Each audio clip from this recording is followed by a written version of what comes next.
जय गुरुदेव, जय जय गुरुदेव, जय जय गुरुदेव, जय जय गुरुदेव। श्रीमद् करुणा सागर महाराज की जय। श्री कैवल धाम की जय। श्री अविचल दास जी महाराज की जय।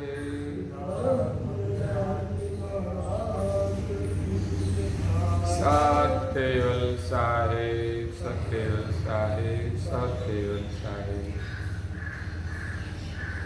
परम गुरु श्रीमद् करुणा सागर महाराज श्री रचित पंचम स्वसंवेद यानी पंचम सूक्ष्म वेद निजपति परम प्रभाव स्कंद है 4 और चौपाई नंबर है 68। सुचित परमायाति परम भवेत वर्ते जुगत में भगत सहित अंतर जत मत विरति बिना जाने को सजन जनाए हो जीना।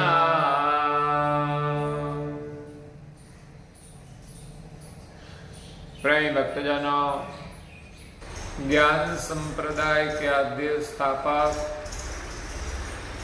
अनंत ब्रह्मांडाधीश कैवल कर्ता के परम विशेष अंश सकर्ता सत कैवल का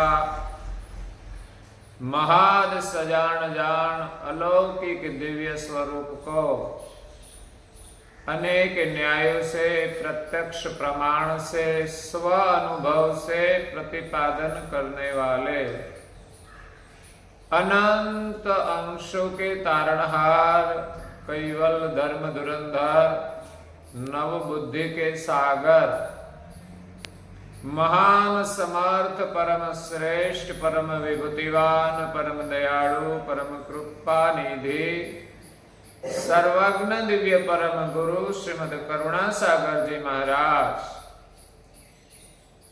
जगत के जिज्ञासु और मुमुक्षु अंशों को यथार्थ ज्ञान का उपदेश देते हुए स्वरचित पंचम स्वसंवेद ग्रंथ के चौथे स्कंद की 68वीं चौपाई में पवित्रता का बोध करते हुए अपनी अलौकिक अमृतमय वाणी में कहते हैं कि सुचित कर्म अति परम पवित्र। संसार में रहकर जो भक्ति करते हैं वो संसार को स्वप्न मानते हैं, संसार को बोझ मानते हैं और संसार में रहते हुए संसार के प्रति सदैव उदास रहते हैं। काम क्रोध आदि दुर्गुणों का त्याग करके संसार में प्रभु का सुमिरन करते करते सहज रहते हैं।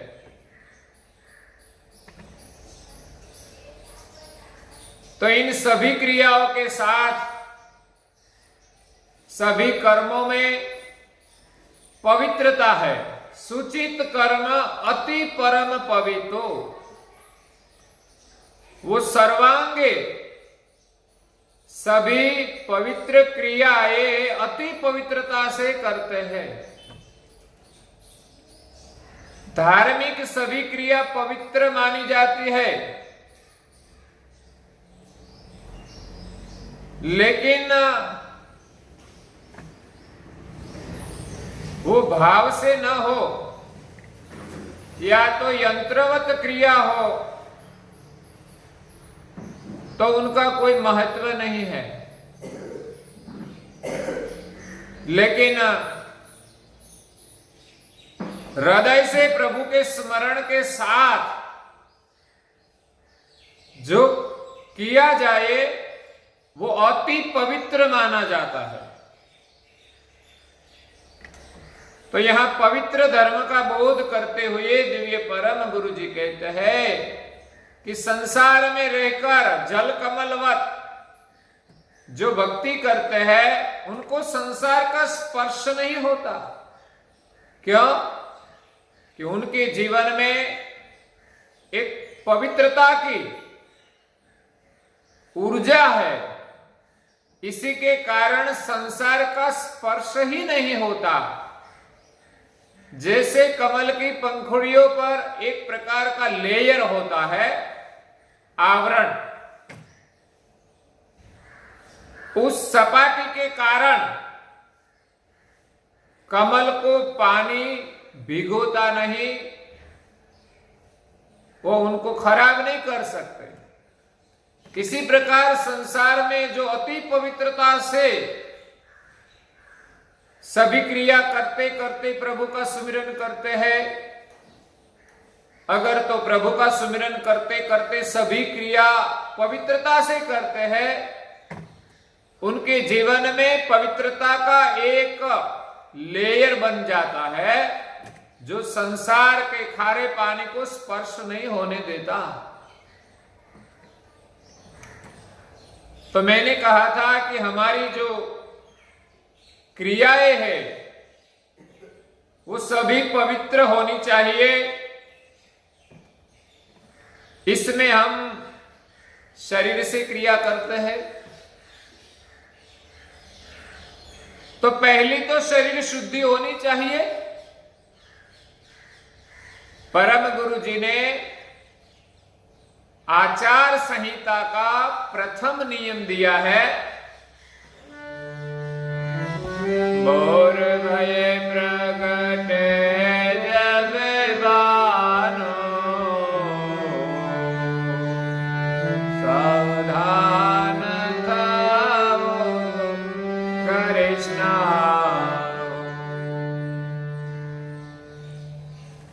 पहले तो धार्मिक क्रिया करने के लिए शरीर शुद्ध होना चाहिए, और शरीर शुद्धि के लिए हम स्नान करते हैं।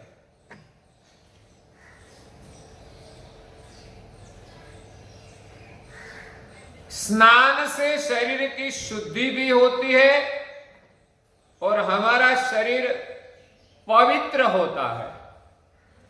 लेकिन वो स्नान सूर्योदय के पहले होना चाहिए।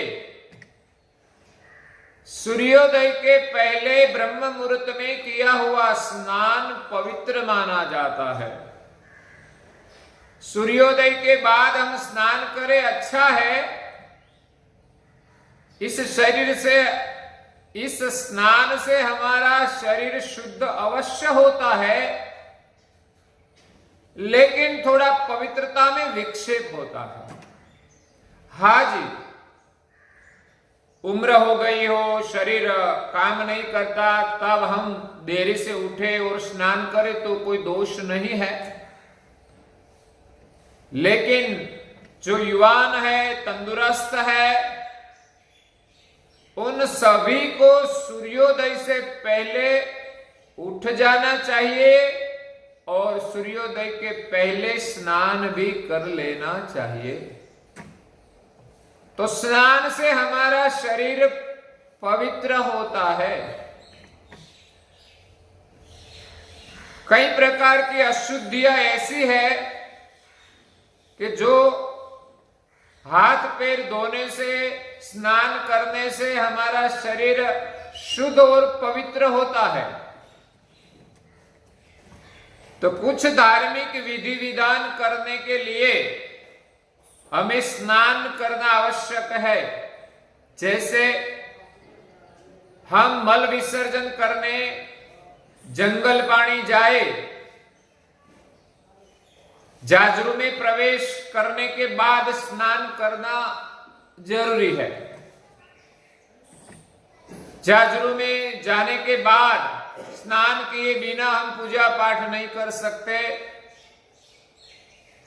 जाजरू में जाने के बाद स्नान किए बिना हम भोजन भी नहीं पका सकते, वो भी अशुद्ध हो जाता है। भोजन का कुछ भी काम करना हो पहले हमें हाथ धोना चाहिए कम से कम। तो ये है शरीर की शुद्धि, शरीर की पवित्रता। हम प्रभु को भोजन बनाने के बाद भोजन अर्पण करते हैं, तब हमारे विधान में इस थाल की शुद्धि के लिए ऊपर जल का छिड़काव किया जाता है, शुद्धि के लिए। कभी हम पूजा में बैठते हैं तो औपचारिक शुद्धि के लिए हमारे शरीर पर भी छिड़काव किया जाता है। अपवित्रो व पवित्रो, अपवित्र हो तो हम कहीं भी स्पर्श करें, कुछ काम करें, तो हमारा शरीर थोड़ा सा अपवित्र माना जाता है। इसलिए पूजा में बैठने के लिए स्नान करने के बाद सीधा ही हमें पूजा करनी चाहिए। अगर कोई घर का काम किया हो तो विधि में हम पानी का छिड़काव से शरीर की शुद्धि करते हैं। गुरु गादी सारसापुरी में परम गुरु जी का थाल भोजन के लिए जब जाता है देवालय में, तब जहां रसोई घर है, भोजनशाला है, वहां से थाल पिरोस के रसोई घर से वो थाल लेकर जाते हैं। तब उनके आगे एक व्यक्ति पानी लेकर छिड़काव करते हैं, क्योंकि रास्ता भी अशुद्ध नहीं होना चाहिए। ये देवालय में परम गुरु जी का थाल धराने के लिए जाते हैं, बीच में कोई आते हैं तो एक और चले जाते हैं, देवल में जाते हैं, बाद में वापिस आते हैं, तब भी वो छिड़काव किया जाता है। तो ये है पवित्रता। भोजन हम पवित्रता से करें, हमारा भोजन भी शुद्ध होना चाहिए। पकाने वक्त भी ख्याल रखना चाहिए कि इसमें कोई प्रकार की अशुद्धि न रहे। हमारे जूठे हाथ से भोजन नहीं बनाना चाहिए, वो अपवित्र माना जाता है, प्रभु को वो धराया नहीं जाता। इसीलिए कई बहनें भोजन बनाते बनाते खाने की आदत होती है, चखने की आदत होती है, तो शायद जरूरत हो चखने की, लेकिन हाथ हमारा धोना चाहिए। और किसी काम करते करते भी हमारा हाथ अपवित्र हो तो फिर रसोई के लिए हमारा हाथ धोना चाहिए। और जब हम भोजन पवित्र करें तब शाकाहारी भोजन ही पवित्र है। इसी के अलावा मांसाहारी भोजन शुद्ध नहीं है, चाहे किसी तरह बनाया जाए। न तो प्रभु को धराया जाता है, न खाया जाता है। जो खाते हैं उनकी वृत्ति शुद्ध नहीं रहती। इसीलिए मांसाहारी भोजन में कई प्रकार के दोष है। शाकाहार ही शुद्ध भोजन है, पवित्र भोजन है, इसीलिए शाकाहारी भोजन ही करना चाहिए। अंडे भी शाकाहारी नहीं है। विदेश में लोग मानते हैं कि अंडे शाकाहारी है। गाय भैंस का दोहन करके दूध पिया जाता है, तो इसी प्रकार ये जो अंडे देते हैं उनका अंडा खाने में कोई दिक्कत नहीं है, लेकिन अंडा चीज अलग है और गौ भैंस का दूध भी अलग चीज है। दूध कहां आता है और अंडा कहां आता है वो सोचना चाहिए। अंडा प्रसूति से आता है और दूध तो स्पेशल उनके स्थान पर आता है। जैसे मनुष्य के लिए बाल्यावस्था में माता पैपान कराती है तो वो एक कुदरती दूध है। इसी प्रकार पशुओं में भी ये दूध की कुदरती प्रक्रिया है। हाँ, ऐसा मानता है लोग धर्म में कि दूध उनके बछड़े के लिए है, उनके बछड़े को पिलाकर शेष रहे वही पर हमारा अधिकार है। ये धर्म की परिभाषा है, लेकिन ऐसे तो कोई पशु का पालन नहीं करेंगे। बछड़े को थोड़ा पिलाए, बाद में उनको और कुछ खिलाए, लेकिन जब छोटा है तब उनको थोड़ा ज्यादा पिलाना चाहिए। लेकिन थोड़ा बड़ा हो जाए, कुछ खाने लगे, तब दूध कम किया जाए और खाना खिलाया जाए, क्योंकि पूरा दूध उनको पिला देंगे तो जब तक गाय भैंस दूध देगी तब तक तो बछड़ा बड़ा होगा तो पूरा दूध पी जाएगा। इसीलिए दूध शाकाहारी है, चाहे मनुष्य का हो चाहे प्राणी का हो। इसलिए शाकाहारी भोजन पवित्र होता है। शरीर शुद्धि के लिए हम स्नान करते हैं, तो स्नान करने की जो विधि है वो भी शुद्ध होनी चाहिए, नहीं तो शरीर से स्नान तो होता है लेकिन पवित्रता नहीं प्राप्त होती। स्नान करने की कुछ मर्यादाएं होती है। इस मर्यादा में स्नान करे तो ही पवित्र स्नान माना जाता है। इसलिए शास्त्र में जो विधि विधान है, इस प्रकार हमें स्नान करना चाहिए। शास्त्रों में तो कहा गया है कि किस दिशा में मुख रखना, किस प्रकार स्नान करना, ठंडे या गर्म पानी से, और स्नान करते वक्त हमारे मुख से प्रभु का सुमिरन होना चाहिए। हमारा स्नान विलासी नहीं होना चाहिए। स्नान में मर्यादा होनी चाहिए। इसीलिए तो श्री कृष्ण ने संदेश दिया कि गोपियां सब जाहिर में स्नान कर रही थी तो उनके सभी वस्त्र चुराकर श्री कृष्ण जी छुप गए। क्यों? उनका कोई बद इरादा नहीं था, वो तो एक सीख देने के लिए किया था कि जाहिर में महिलाओं को इसी प्रकार स्नान करना नहीं चाहिए। ये बोध करने के लिए उन सभी का कपड़ा चुरा लिया। वो कहते हैं कि अगर इसी परिस्थिति खड़ी हो जाए तो महिला क्या करेगी? आत्महत्या कर लेगी। इसलिए कभी भी जाहिर में महिलाओं को स्नान नहीं करना चाहिए, और घर में हम स्नान करें इसमें भी अपनी भी मर्यादा होनी चाहिए, ऐसा शास्त्र कहता है। तो यहां दिव्य परम गुरु जी हमें सूचित धर्म का बोध देते हैं। तन की शुद्धि के विषय में हमें सुना। मन की शुद्धि सेवा पूजा पाठ से होती है कि हमारा मन प्रभु के पाठ करने में लगाया जाए,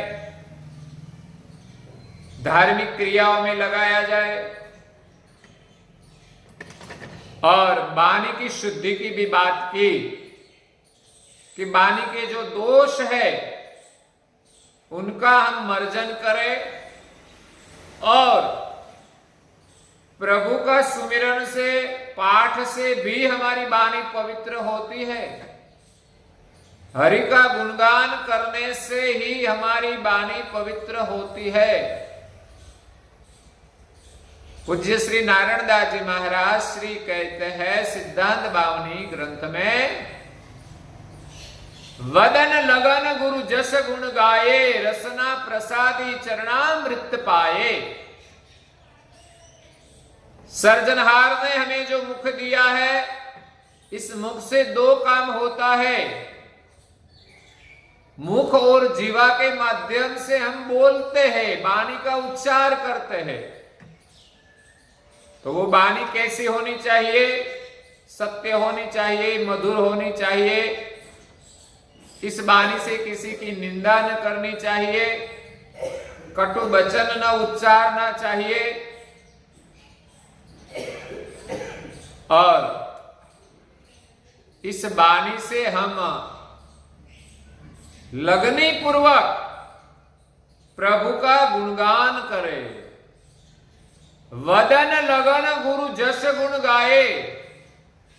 परम गुरु की महिमा अपरंपार है, इस मुख से हम उनका गुणगान करें। इसलिए तो हमारी परंपरा में सुबह और शाम की उपासना है। जिस उपासना का पाठ हम करते हैं तो इसमें परम गुरु का हम गुणगान करते हैं, परम गुरु की महिमा का पाठ करते हैं और इसमें प्रार्थना भी हो जाती है। लेकिन विशेषतः पाठ करने से हमारी वाणी की शुद्धि होती है।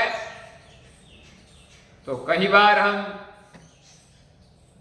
ग्रंथों का अखंड पारायण करते हैं, अखंड पाठ करते हैं, तो इस पाठ करने से हमारी वाणी शुद्ध होती है। और अब आती है चौथी धन शुद्धि। तन शुद्धि, मन शुद्धि, वाणी शुद्धि और धन शुद्धि। धन की शुद्धि और बाद में प्राण शुद्धि और आत्म शुद्धि भी आती है। तो हमारा प्राण भी अशुद्ध है, तब तक हमारा मन भी अशुद्ध रहेगा, हमारी वाणी भी अशुद्ध रहेगी। अशुद्ध प्रणव के कारण हमारा तन, मन, वाणी सब कुछ अशुद्ध हो जाता है। इसलिए प्राण शुद्धि करनी आवश्यक है। प्राण शुद्धि ध्यान से होती है। ध्यान में बैठकर गुरु महाराज ने जो मंत्र दिया है, उस मंत्र का जाप हम प्रणव के साथ करें। प्रणव पर हमारी दृष्टि रखकर धीरे धीरे सहजता से हम प्राण अंदर ले, मंत्र जप करते करते और सहजता से हम बाहर निकाले। मंत्र का भाव में हमारा मन लगाए, मंत्र के भाव में हमारी बुद्धि लगाए।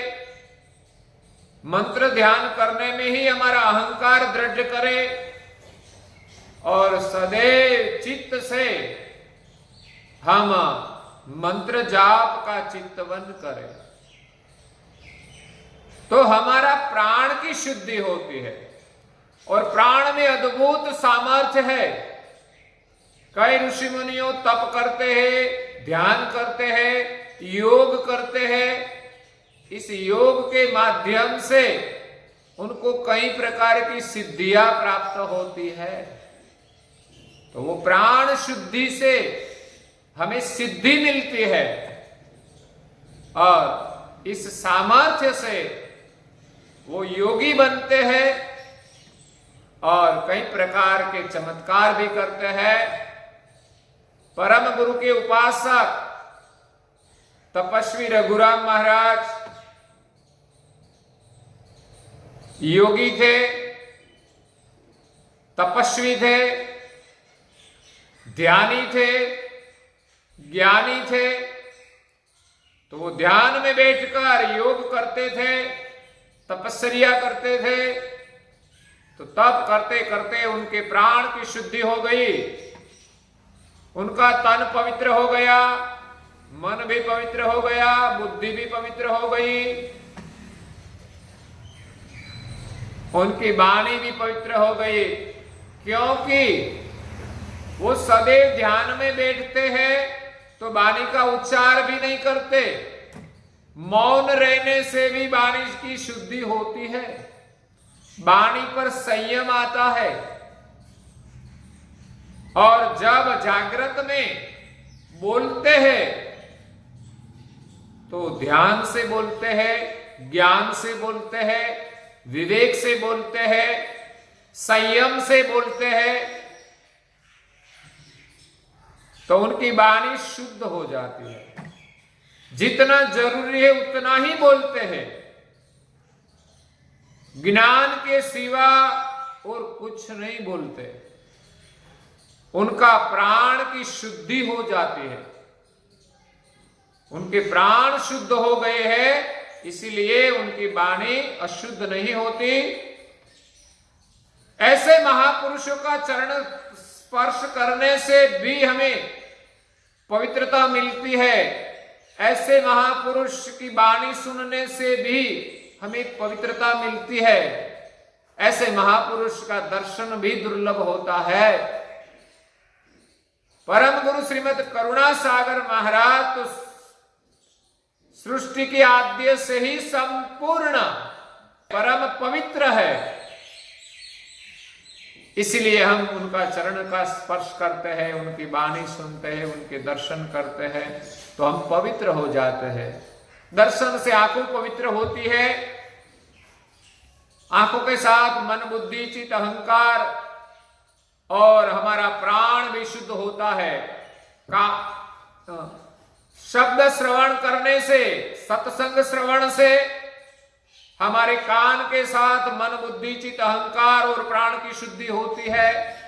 मुख से हम गुणगान करें तो हमारा मुख की शुद्धि और साथ में अंतस्करण के साथ हमारे प्राण की शुद्धि होती है। तो वदन से हम वाणी का उच्चार करते हैं और वदन से और जीवा से हम खाना खाते हैं। तो क्या खाना चाहिए? रसना प्रसादी चरणामृत पाए। हमारी जीवा से प्रसाद ग्रहण करना चाहिए। प्रसाद मतलब जो प्रभु को धराया जाए, भोग लगाया जाए, वो शेष प्रसाद के रूप में खाना चाहिए। प्रसाद का मतलब हम जितने लोग हैं वो साथ मिलकर खाना चाहिए। अगर कोई भूखा आए तो उनको देकर बाद में हमें खाना चाहिए। ये सब प्रसाद है। जूठा भोजन नहीं करना चाहिए, अखाद्य चीज नहीं खानी चाहिए, व्यसन का सेवन नहीं करना चाहिए, मांसाहार का सेवन नहीं करना चाहिए, शराब नहीं पीना चाहिए, अंडे नहीं खाना चाहिए, मुफ्त का भी नहीं खाना चाहिए, नीति का ही भोजन लेना चाहिए। तो रसना प्रसादी चरणामृत पाए, चरणामृत पीना चाहिए। लेकिन आजकल लोग कई प्रकार के पीने पीने लगे हैं, उनके लिए चरणामृत का कोई महत्व नहीं है। लेकिन ये जीवा से चरणामृत के अलावा और कोई गंदी चीज पीनी नहीं चाहिए जो हमारे शरीर को नुकसान करे, हमारे मन को नुकसान करे, हमारी बुद्धि को नुकसान करे, हमारे संस्कार को नुकसान करे, हमारी संपदा को नुकसान करे। ऐसी कोई चीज हमें नहीं खानी चाहिए। अशुद्ध भोजन नहीं करना चाहिए, बाहर का खाना नहीं खाना चाहिए जो अशुद्ध है। घर में प्रेम से जो बनाया है, शुद्धता से जो बनाया है, वही भोजन प्रमाण सर खाना चाहिए। तो ये है शरीर की शुद्धि का महत्व, भोजन की शुद्धि का महत्व। प्रभु का सुमिरन संसार में रहकर करना है तो हमें पवित्रता का ख्याल रखना पड़ेगा। और धन शुद्धि और आत्म शुद्धि के विषय में हम कल श्रवण करेंगे। और आज के प्रवचन को हम यहाँ विराम देते हैं। श्रीमद् करुणा सागर महाराज की जय। श्री कैवल धाम की जय। श्री अविचल दास जी महाराज की जय।